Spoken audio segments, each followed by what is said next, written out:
Well, good evening, and thank you so much for joining us tonight as we finish up on chapter 7.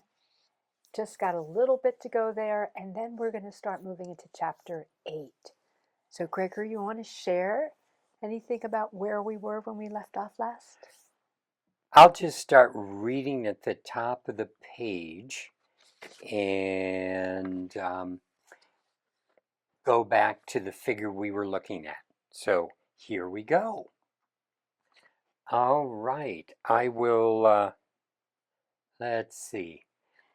This is the figure we were looking at, and what we were talking about is how many times 60 and 6 are used with time. 60 times 6 gives us the number of degrees in a circle and a square, so both heaven and earth, creating resonance between heaven and earth. The harmonics of time interweave with the degrees of space. So that means that when you have 360 degrees in a circle, everything in space is created by working with these degrees to create angles.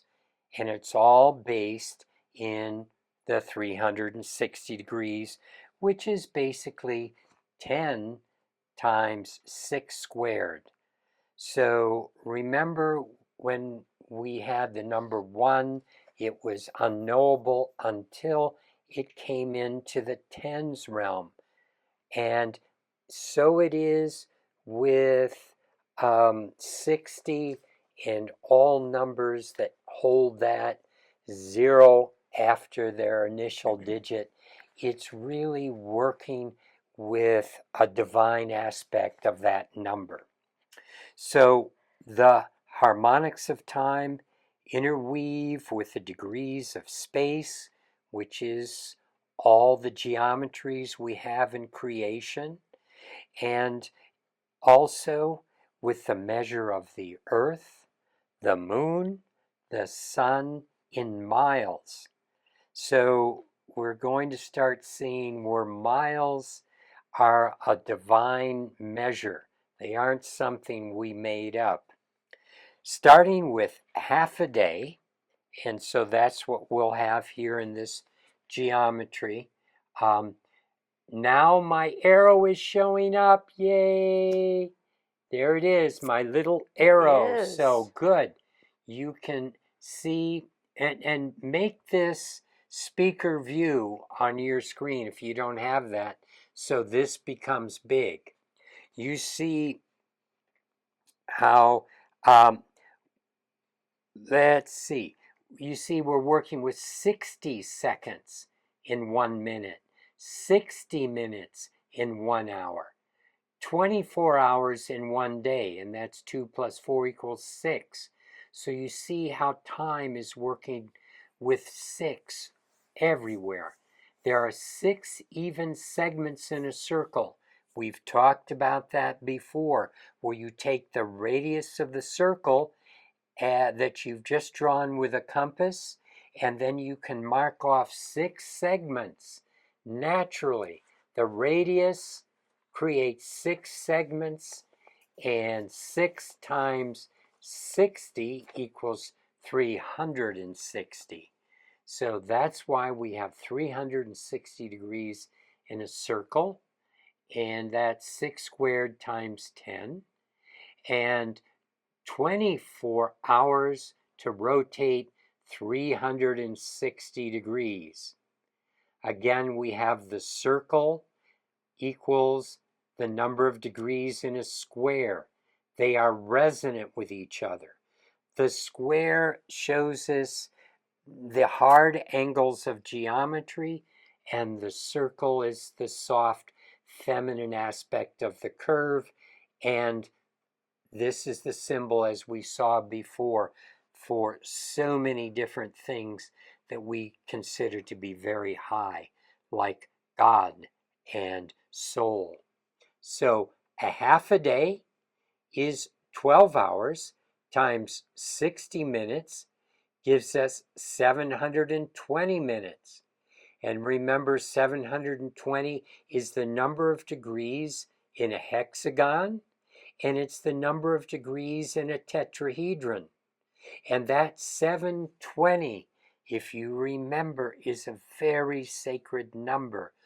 All the sacred numbers, all the geometries, are evenly divisible by 720.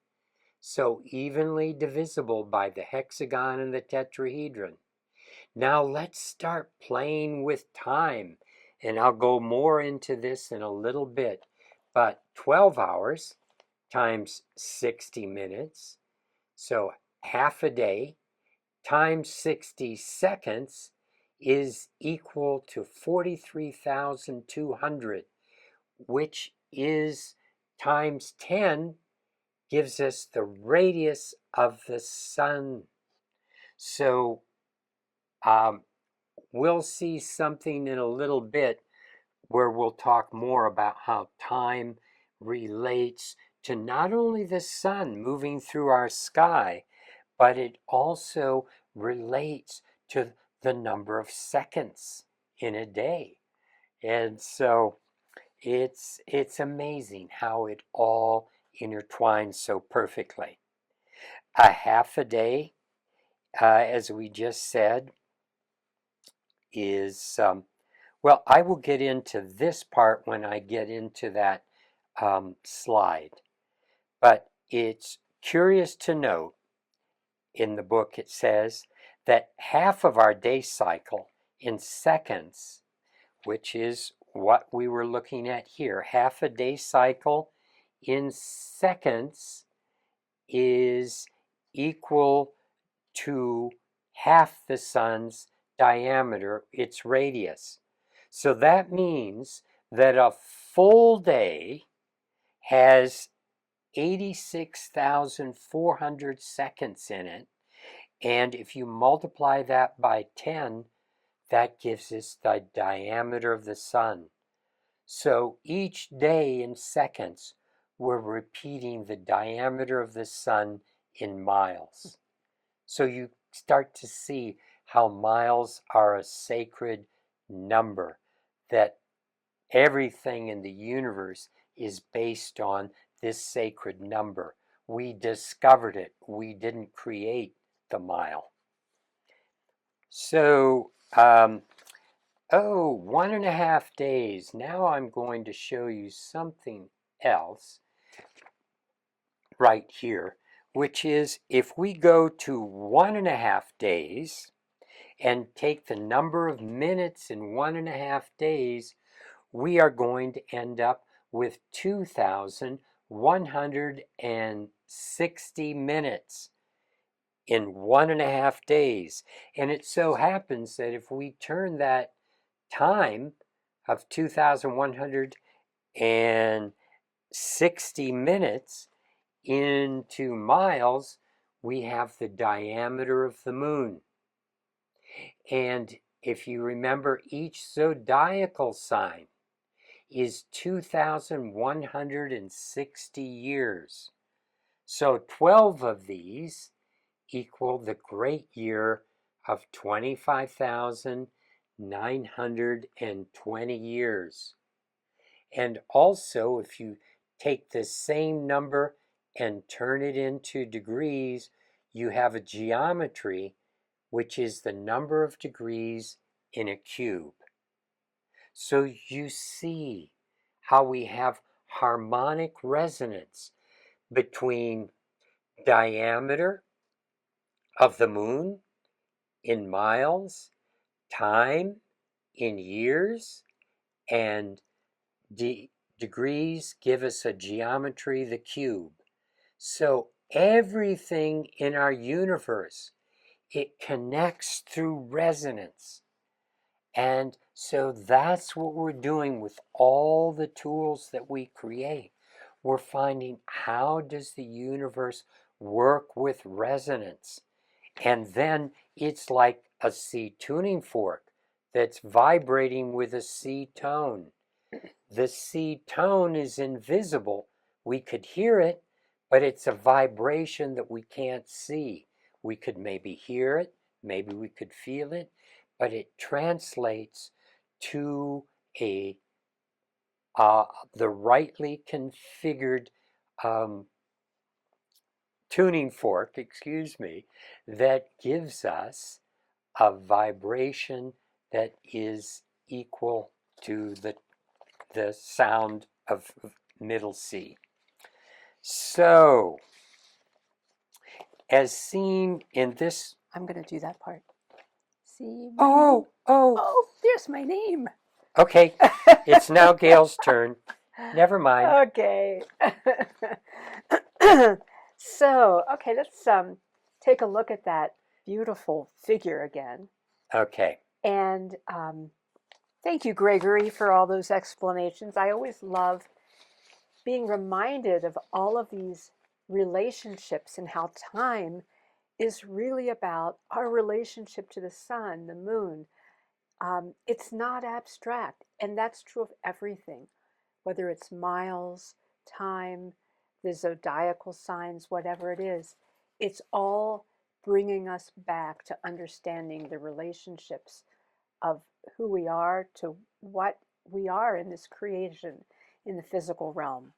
So, as seen in figure 711, there is a harmonic relationship between the moon, astrological age, and a cube. And there you can see what we've got up there. The universe depends upon harmonics to create relationships and coherence. When similar numbers occur over different measures, the resonant frequencies bring to light the underlying energetic web that has been built to direct the patterns of consciousness. We may be an observer without analyzing the how or the why. When enough relationships repeat themselves, we can learn from these parameters to build a similar natural resonance that overcomes the artificial constructs of modern technology. Connecting resonance in our environment will, creating, it excuse blocks. me. What?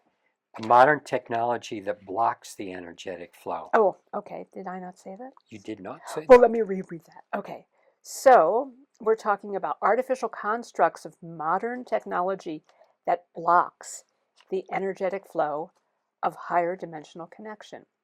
Creating resonance in our environment will allow the energies associated with those harmonic frequencies to flow into our lives, overcoming stagnation and separation. Okay, so all of this is really about us becoming present, about waking up to what's here, to finding our alignment with all of that. As we observe the effects of the same numbers being expressed as different measures, it becomes apparent that a number is not a meaningless abstraction representing only a quantity. Rather, it is a universal frequency, a field of energy. That is the reason we have been discussing the characters and the characters and personalities of numbers. They have a life and rhythm that creates a vibrating field of attraction. When we witness seemingly different identifications, like miles, years, and degrees that create harmonic relationships based on these specific numbers, we can recognize the hidden unity within the oneness of universe. These are clues left for us so we might understand the resonant attractors we can choose to positively affect our ability to live harmoniously. Okay, and now I'm going to share with you something that we wrote in our book, but I have a slide that I can share it with you. So, here we go.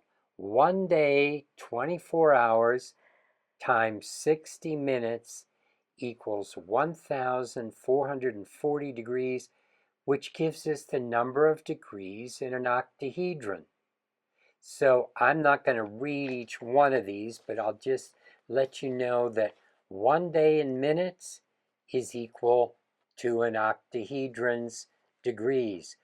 24 hours, again 1 day, times 60 seconds, times the minute, that gives us times 10 the diameter of the sun. 1.5 days in minutes gives us the number of degrees in a cube.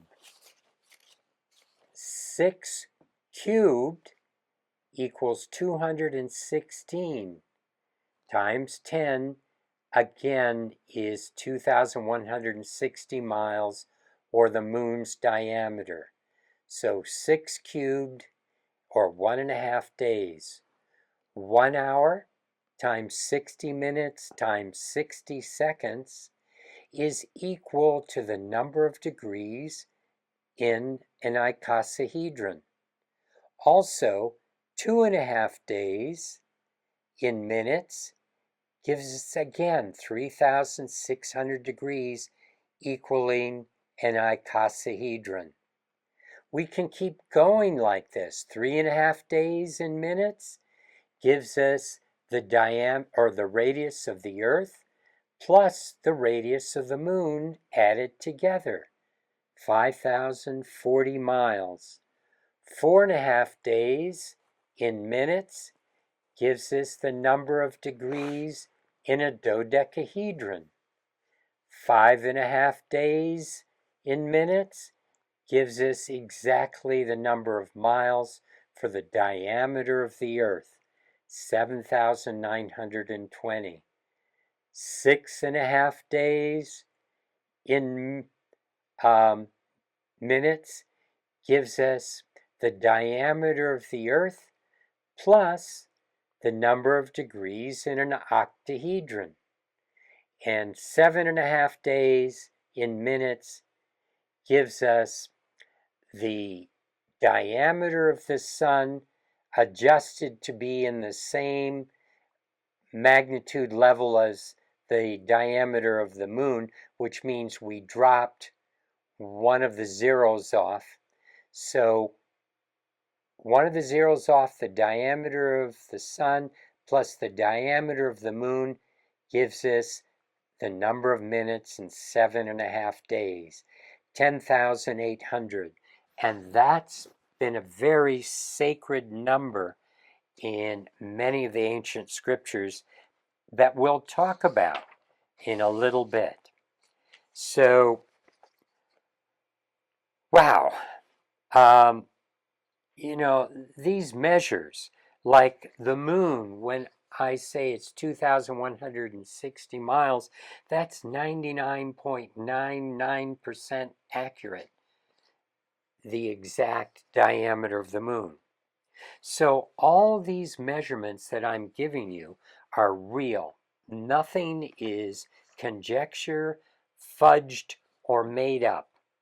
It's not some woo-woo thing. These are actual measures And and they're facts. necessary for the resonance of this universe. If we didn't have those numbers, then we wouldn't have the resonance.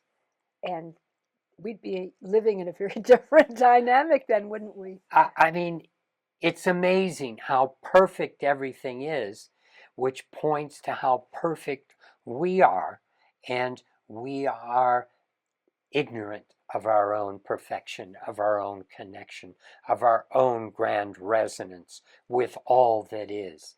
And what we are showing you are the steps that are going to be taking us in that direction. So as far as the diameter of the Earth, it does differ a bit from scientific measurements. So I want to show you how we arrived at 7,920 miles for the Earth's diameter. You see here in this slide the polar diameter, which is from the North Pole to the South Pole, that diameter is 7,900 miles. The exact diameter of the Earth at the equator is 7,926 miles. So it's 26 miles wider at the Earth, which is really a good thing. Because have you ever noticed that a top usually has a wide middle and then it comes narrow up to the top and comes down to a narrow point? This is so it is more stable. If the Earth weren't fatter in the middle, it wouldn't be as stable in its revolution. So that's important. However, there is something called the Tropic of Cancer and the Tropic of Capricorn. They are both 23.5 degrees above and below the equator. If you take a diagonal of the Earth from the Tropic of Cancer down to the other edge, the Tropic of Capricorn, that equals 7,920 miles. So we can get the 7,920 that way. And if you were to take the Earth with all of its peaks and valleys, Mount Everest down to Death Valley, if you were to smooth it into a solid, perfect ball, it would be 7,920 miles. So you see, 7,920, that's the perfect order of things. And we'll often see that in our physical reality, where there is a perfect number resonance to attain to, and yet in reality it's a little off. But I always thought that'd be so much fun if we could mush the Earth into one smooth billiard ball. It'd be 7,920 miles. Its archetypes are ideals. They represent perfection at the universal level. They are models for creation to aspire towards.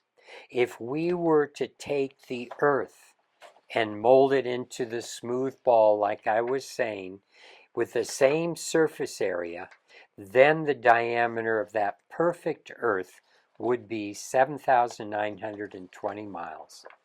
I first saw this explanation shared in a video by Randall Carson.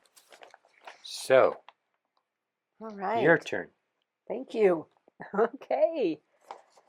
All right, so let's take a moment to reflect and bring this all into perspective. Before there was a physical world, there was a flow of endless energy.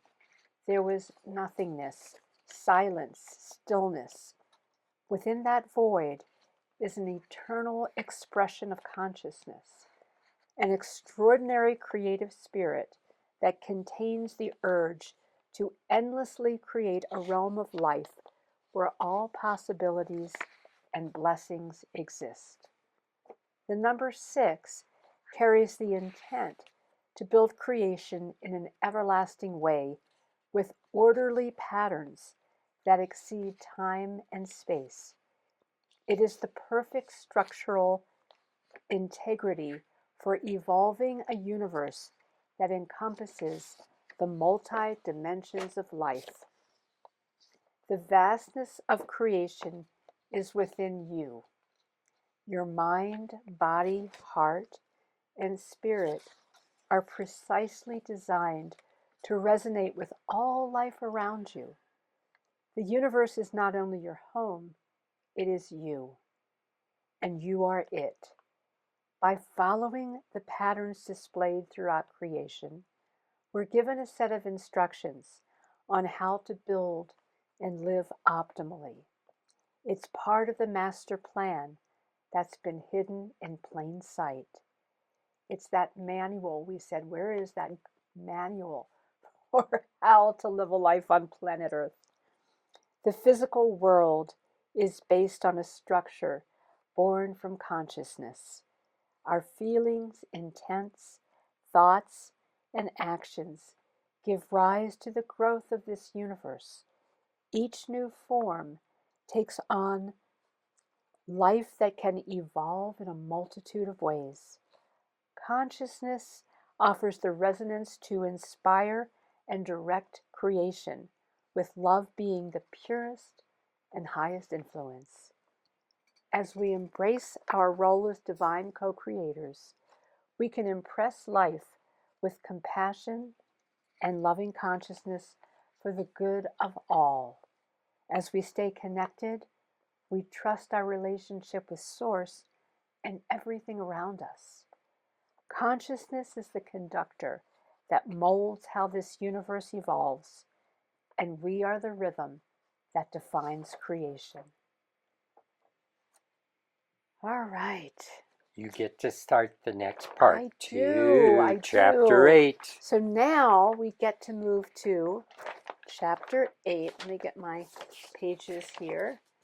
And chapter 8 is entitled Universal Harmonics and Archetypes. All right. So let's start with the subheading here. It says, the first 6 numbers are the essential building blocks of creation. Numbers 7, 8, and 9 create connections to the higher realms. So that's where we're going to start to play in those dynamics. Okay. The number 7 personifies magic and the mysteries. 7 days of creation, 7 days of the week, 7 chakras, 7 musical notes, 7 colors of the rainbow, 7 sages. As shared by John Michel, everything that can be called sacred and eternal is appropriately numbered in sevens. One element is only the beginning. Number 7 speaks to incorporating the variations that contribute to the whole process. The musical notes or colors of the rainbow allow us to appreciate the various aspects of light and sound that are essential elements of creation. There are 7 musical notes. Number 7 is also a prime number prime number that cannot be evenly divided by any number other than 1 and itself. It begins the transition to higher realms, and it is seen as a numerical pivot point in sequences such as the one below. Okay, and here it is. 1 times 2 times 3 times 4 times 5 times 6 equals, these are numbers you've been familiar with now, 720. Do we have a... Oh, I have... Oh, at the bottom. I have we can one see that. Here, a slide where you can see this is called like without 7. You leave 7 out and multiply the first 6 numbers together. That's factorial 6, and that gives you 720. Or 8 times 9 times 10 gives you 720. So that's very interesting. Then here's another sequence. 1 times 2 times 3 times 4 times 5 times 6 times 7 equals 5,040, which equals 7 times 8 times 9 times 10. Is that right? Yes. Okay. So what that means is if you put 7 back into this sequence, so you multiply the first 7 numbers together, add 7 in there, and then you put 7 into the last sequence, you're going to end up with 540. And where did we just see that? We saw that up here. where the 5,000. diameter or the radius of the Earth plus the radius of the Moon gives us 5,040 miles. And that's the magic of 7. The first 7 numbers multiplied gives us that number, and 7 times 8 times 9 times 10 gives us that number. So there's something truly magical about 7. So all these numbers give us a whole different reality of what they're really trying to communicate to us. So we arrive at the important product of 720 by multiplying the first 6 numbers and the last 3 numbers of our base 10 system, but 7 must be left out of the mix. If we include 7 in both groups, we get a total of 5,040, which is the value of the radius of the Moon plus the radius of the Earth. The number 8 offers the playing field for creation and is often associated with concepts of balance, harmony, and infinity. When 8 is written horizontally, it is formed by 2 connected loops associated with the symbol for infinity and the concepts of boundlessness, continuity, and endless possibilities. The constructs of 8 powerfully bring together unrealized elements and opportunities for abundant, ongoing life that can reach higher levels of potential through its maturation process. It is a bridge between the realms. Sacred paintings and geometrically designed yantras from Tibetan Buddhism are often laid out on a background square with protruding T's in the middle of each side, forming a field of 8, as if a second square were turned 45 degrees and laid over the first square, with the points of the second square aligned with the T's, where the energy is flowing. 8 squared offers the field upon which everything is played. It is the platform for reality to express itself. 64 squares on a chessboard, 64 possible arrangements of codons carrying information of the DNA, and 64 hexagrams of the I Ching, a system of divining higher knowledge. 64 reduces to 1, unity, which further reinforces the metaphor for the singularity of the field platform system that supports the expression of this reality. Okay. That's a lot right there. There's so much deep understanding in all these numbers. And in all honesty, I didn't want to go into 7, 8, and 9 as much as the first 6 numbers because we had a lot to cover and we were running out of space in our book. Plus, the first 6 numbers are the most important for looking at how this reality is constructed. So, the arrangement of galaxies follows the edges of large octahedrons, which are 8-sided platonic solids. Let me find, here is an octahedron. So what we're talking about is scientists have taken octahedrons and put another octahedron next to it and on the back and on the top. So it kind of looks like a large egg carton of octahedrons. And that's where galaxies seem to congregate along the lines of octahedrons, working with that 8-based reality. So these structures bring huge heavenly bodies into a relatable structure, reflecting the importance of 8 as the universal playing field. However, as you will see in figure 8.1, octahedrons point to point are not a stable structure. They need the strength of a tetrahedron on each face. So that's what's happening. You see this blue line there in the middle. That's all that in blue. That's an octahedron.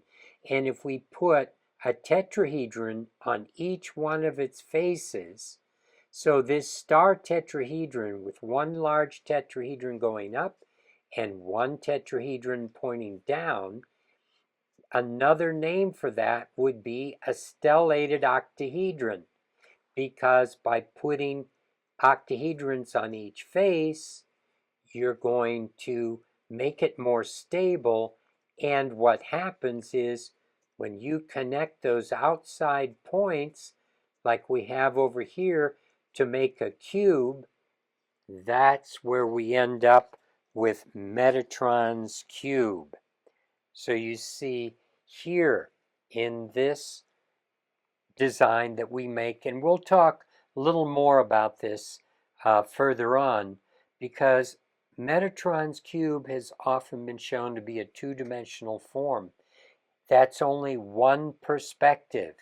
It's this perspective. But right now we're looking at the fact that in the center is an octahedron with tetrahedrons on each face of the octahedron. Connecting each one of these points gives us the cube. And so you see we could have another one right next to this and another one right next to it, infinitely in every direction. This is how the space of universe is filled with octahedrons and tetrahedrons. And then you connect the points and you're getting cubes, cubes, cubes, one big cube, and that's how universe propagates. The number 9, the last number of our base 10 system, because 10 is 1 with a 0 starting over again, so we only have 9 original numbers. So that 9 is often associated with completion and reaching the end of a cycle, including stages of growth, maturity, and wisdom. This highlights the evolutionary process to reach a pinnacle and go on to another step that may exist beyond what is known. Number 9 shows us there is an end in sight, yet it may only be an entrance to a higher order. This may be considered one of the most mystical numbers. Stacking the 9 numbers in groups of 3 forms a perfect 3 by 3 square. So what we mean by that, if you were to draw a square and divide it, 2 lines across, 2 lines down, you'd have 9 little squares. The top 3 numbers, you can go 1, 2, 3, 4, 5, 6, 7, 8, 9. So you see the 9 squares, it's the holder for all 9 numbers. So that's what's being said by this. It's the container of all numbers. Laid out clockwise on a circle, the 9 numbers, that's what gives us the Enneagram, which is formed from the 9 numbers, and that becomes a divining agent for understanding personality types. As we've already mentioned, 9 is the container for the sacred, as all sacred numbers reduce to 9. All the numbers we've been talking about, everything today, the diameters of the sun, the moon, and the earth, the radiuses, all of the minutes and the time, everything reduces to 9. All sacred numbers, you're going to find 9. That's the specialty of 9. And of course, it's 3 squared. So the root of 6 is 3, the root of 9 is 3.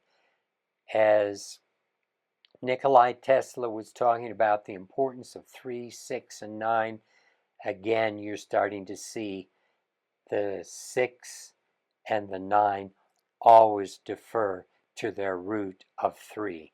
So 3 is the most important number in all of creation, as we've talked about before.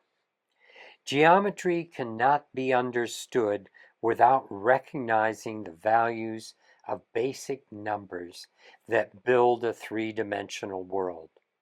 The numbers we've discussed carry significance in the physical world and beyond.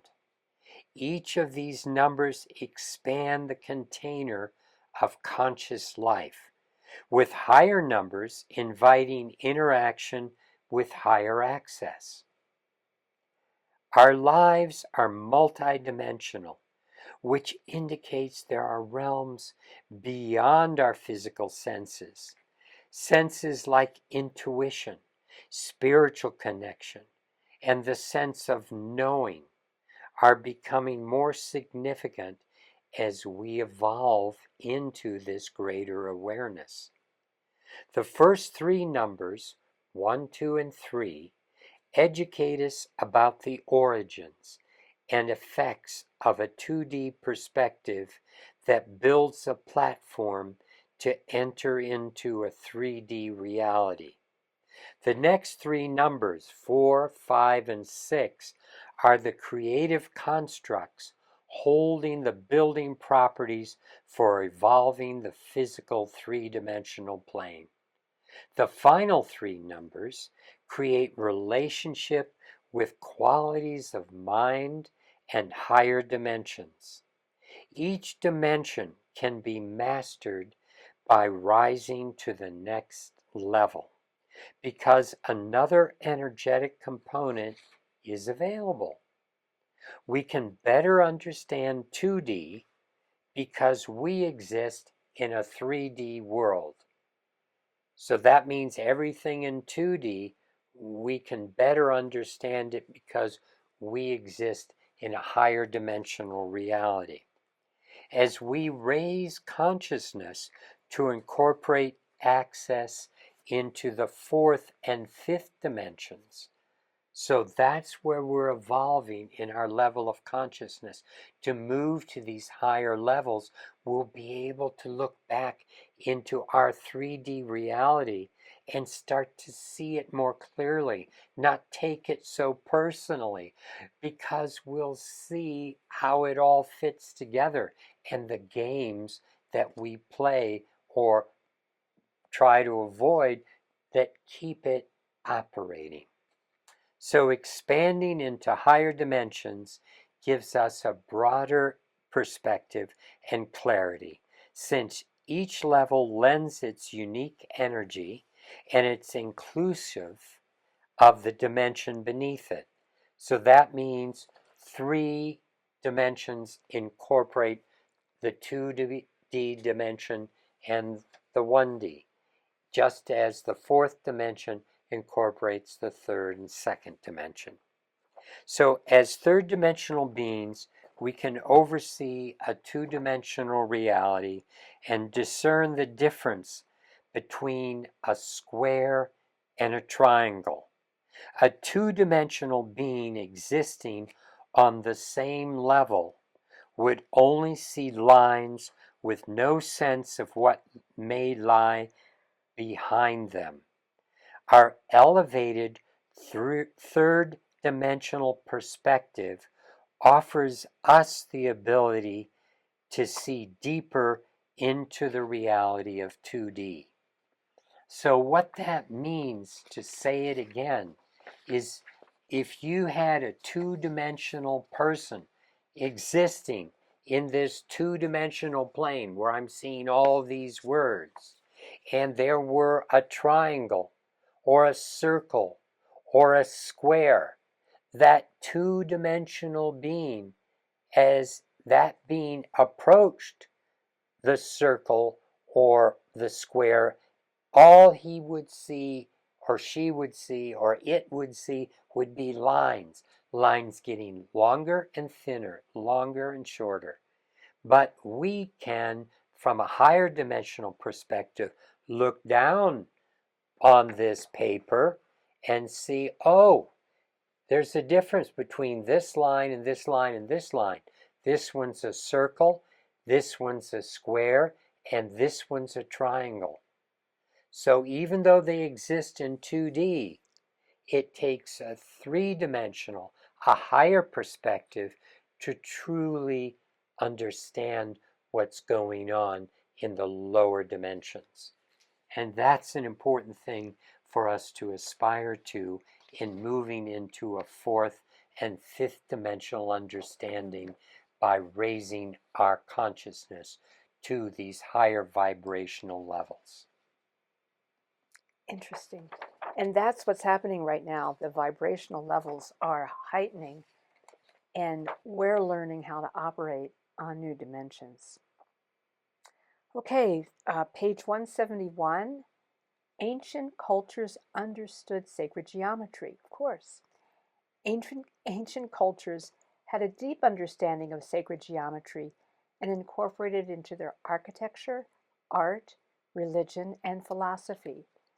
They achieved mastery over the 3D realm from their ability to interact with higher dimensional intelligence.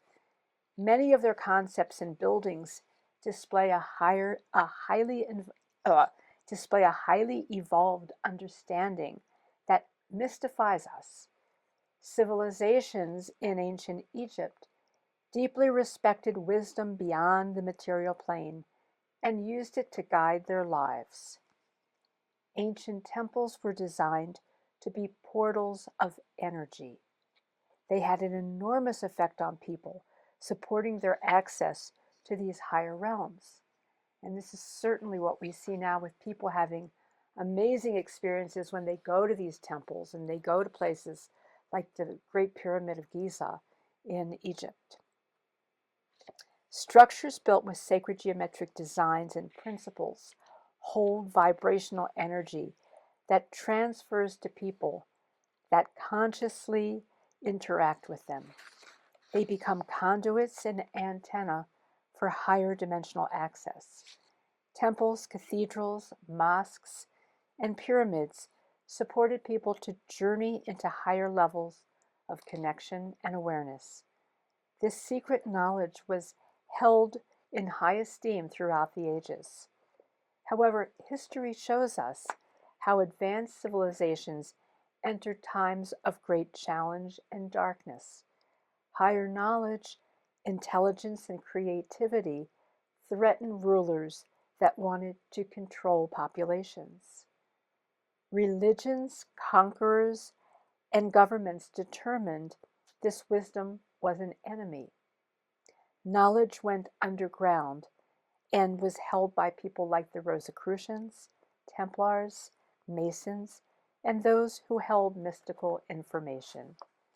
Sacred geometry was built into the foundation of architecture of cathedrals in their design, with few people understanding the impact it held.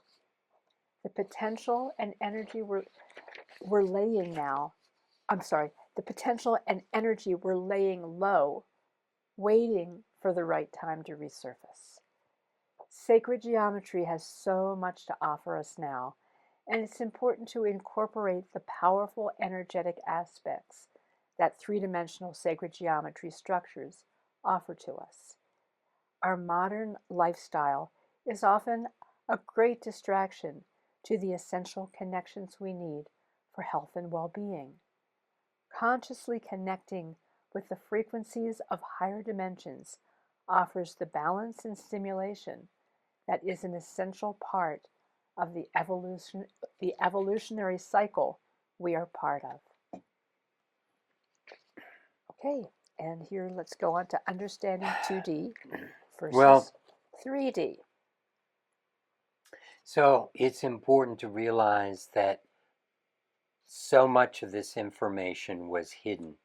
And what's in our book brings a lot of that hidden knowledge right to the forefront. And so much else is in our book that's not found anywhere else in any other sacred geometry book, because it's time to start bringing this information out. We don't have to worry about it too much because so many people still overlook it, still don't see the importance of working with this vital information. So understanding 2D, 2 dimensions, versus 3D, 3 dimensions, which is 2D is an X and a Y, which gives us a flat sheet, or 3D is an X, a Y, and a Z axis, which gives us an elevation, another perspective, brings it into physical reality.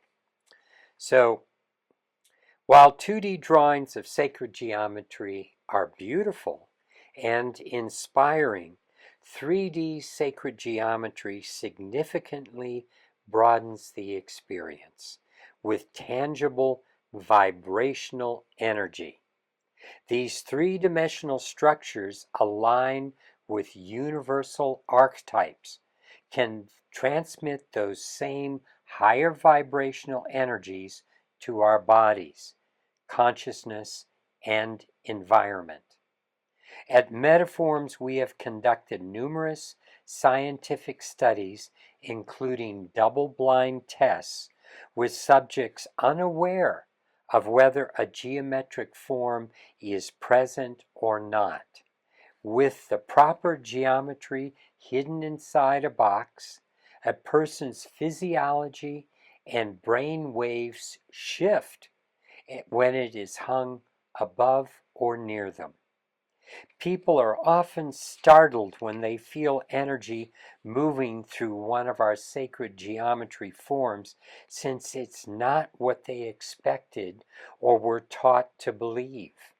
However, once we open to that possibility, it feels natural and expansive.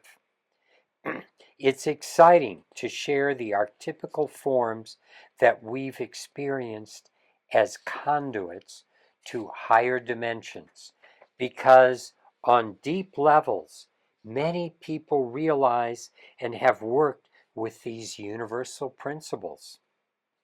Perhaps this is why so many people are attracted to Metatron's cube as the 2D drawing with the 13 circles in the background, and where you see in the left hand up here, this, when you Google Metatron's cube, 95%, 99% of what you get is this flat geometry of a six-pointed star. And what that is a projection of one view of a three-dimensional Metatron's cube. You see, that's what's down here on the right. That's what we have here with this Metatron's cube. This perspective has been called Metatron's cube for so long, people think that's all Metatron's cube is. But it is also this geometry, and it is this geometry, and they are like portals holding energy. This creates energy. A two-dimensional form does not create energy. If you're reading a book about trees, you make the connection in your head. Those are not real trees in the book. Maybe someone used a tree to make the paper of the book, but still, all the things we see in books, the cars, the buildings, we translate it in our mind, in our head. We take these written words and we're reading them, but they have no meaning without us transposing it into meaning in our consciousness. So 2D exists within our consciousness, within our mind. Even a two-dimensional drawing, if it feels like it has energy, it's the energy that we give to it. We're very, very powerful beings. And when we use a certain symbol to stand for something and put it out, we're putting that energy out. That's coming from us. It's not really coming from that symbol, because if symbols held energy, then there would be books full of these symbols. We could put our hand over and feel the energy of the book. But one book feels like another book. It's just what we take in through our consciousness that turns 2D into energy. But 3D that exists like this, that carries a field, that carries an energy in the third dimension that can have an effect on us, whether we're aware of it or not, whether we're looking at it or not. It's still, while this is spinning, it's putting out a field, just like the earth is putting out a field. The sun is putting out an energetic field, the moon, and all of these are interacting with us as human beings. Three-dimensional energies interacting with our three-dimensional energy. So, I'm going to go back to this The one before. right here. Perhaps this is why so many people are attracted to Metatron's cube, is the 2D drawing with the 13 circles. So that has a different geometry or page here. You see, here's a 2D Metatron's cube, and the circles that are drawn over each of the connecting points. See, here are all 13 of those circles. And I've seen where people have tried to turn that into a three-dimensional drawing, the 13 circles, and they make them 13 spheres, and they still lay them out just the same way this is laid out, or maybe they pile some up. But what happens is, when you're in the third dimension, two things happen. One, you've got physical stuff and you have gravity. So there is an attraction, where here we have 13 spheres, and they all are going to want to touch each other, and they are all grouped around a center sphere. So there's a sphere at the center, just like the center here, and then there are 13 spheres around the outside. And that makes a form, those 13 spheres, called a cube octahedron. And so I'm going to grab a cube, a couple things. Let's see. Cube octahedron. Okay, here we go. This is, I've got a lap full. Can you hold that? Yep. Thank you. This geometry has a cube. Can you see that cube in there? And it has a big octahedron. So what happens is, the points of the cube are going through the faces of the octahedron, and the points of the octahedron are going through the faces of the cube. These two geometries, a cube and an octahedron, are called duals. Cube has 6 faces, an octahedron has 6 points. A cube has 8 points, and an octahedron has 8 faces. So they neatly fit in each other. When you cut off these points, that's what happens when you end up getting this cube octahedron here. So that's what we have here with the points cut off. This is the cube octahedron. Now, I'm going to show you a trick. This is fun. It's not a trick. What it is to show you how all these things are related. Here we have a star tetrahedron with the octahedron in the center. Okay? If I cut it in half, see, I've just cut this in half, and then I fold it over on itself, what I get is this cube octahedron with all the points connecting. Bucky Fuller called this a vector equilibrium. A vector is a direction that energy flows in.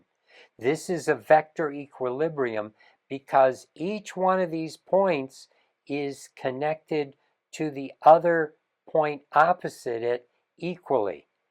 And it's made up of triangles and squares. And by turning each of these lines into a circle, that's when we get this form we call the divine integrator. So there you have it. Each one of those lines is a hexagon, and when you turn them into perfect circles, you get the divine integrator, which is a form we make. So, in figure 8.1, so, now we're in a new figure. Back to where it was. Back to Above, where it was. above. Right And- there. No, the one above. Here we There's go. 8.1. So in this figure, you see the first 4 units. You know, we talked about 4 being the first time we get physicality. You see here we have 1, 2, 3 balls sitting, forming a plane. Another ball sits in the middle in that dimple. That creates a tetrahedron. This is when we first come in to physical reality. And yet a tetrahedron is imbalanced. If you drop it on the floor, you're always going to have a triangle on the floor and a point facing up.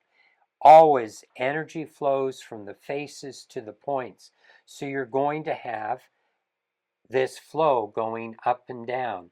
So what happens is, to balance that, you put a ball into each one of these dimples and you get another tetrahedron.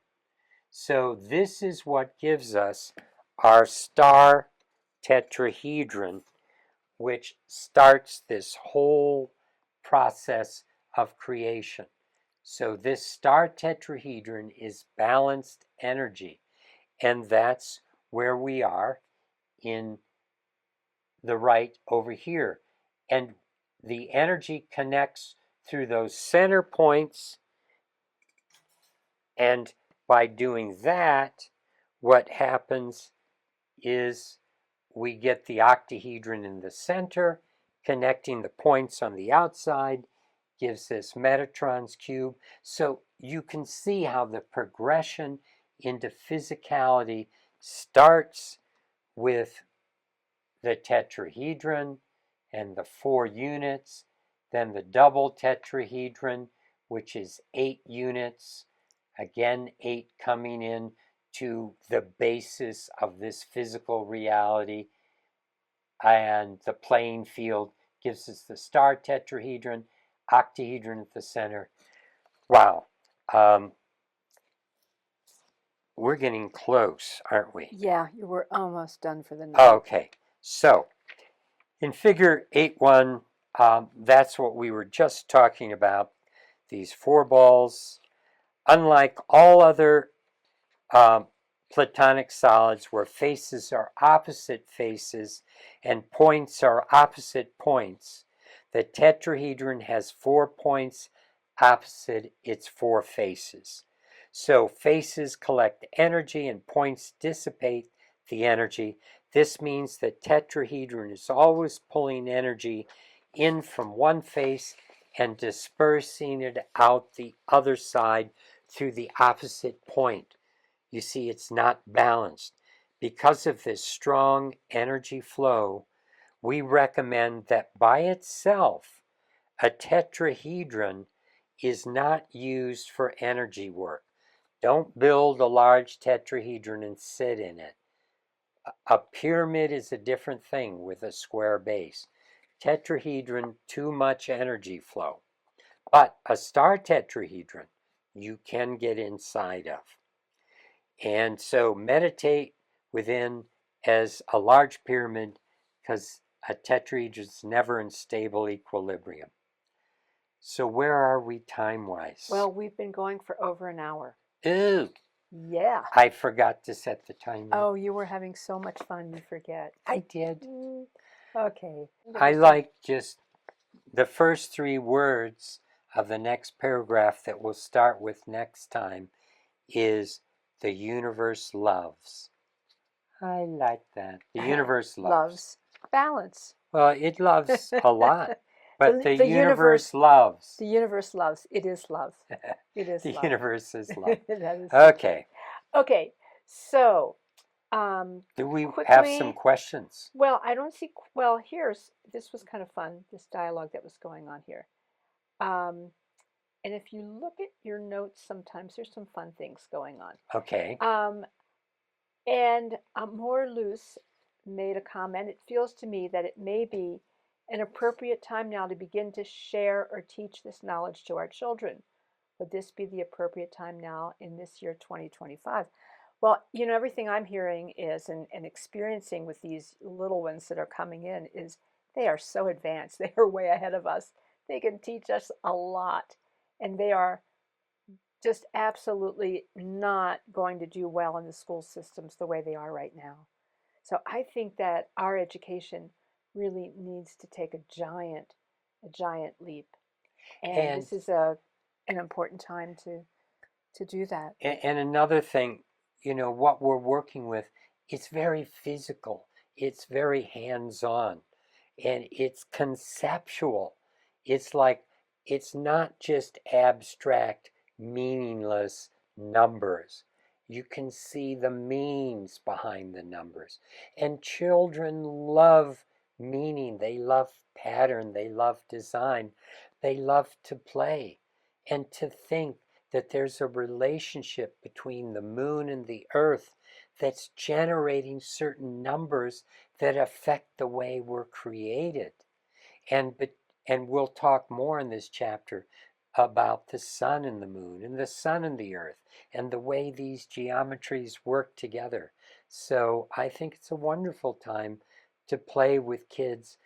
I've played with them, working with kids love this. They love it. And we certainly have had plenty of adults say that, hey, if I had learned this in math and geometry, I would have been glued to it. I would have learned so much.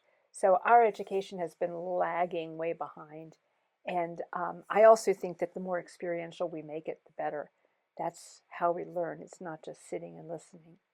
So I have also posted just before a link to our YouTube channel where we're taking all of our replays and we're archiving it in our YouTube channel. So I know many of you have missed different sessions or come in late or can't get to it. So this is the link here that you can get to on our YouTube channel that I just posted. And I've worked with kids where we've taken toothpicks and marshmallows and stuck the toothpicks into the marshmallows to show them how tetrahedrons are strong and squares and cubes are weak. And you could build a tower with tetrahedrons, but squares fall over. Just simple things like that, taking aspects of what we're sharing with you now and looking at how things relate and sharing it with them and the magic. We're all experiencing that, the energies are really ramping up and whether you're an adult or a child or in between, energetically, we all need support. And so that's one of the great things with getting out in nature, the kinds of geometries that we've been creating over the last 40 years, they really support us in those higher connections so that we can be on this path of evolution and, and be able to understand and be able to feel grounded in this reality rather than a stranger in a strange land. So, at that point, I would like to thank you all for being with us Thank you. and Blessings blessings. and love.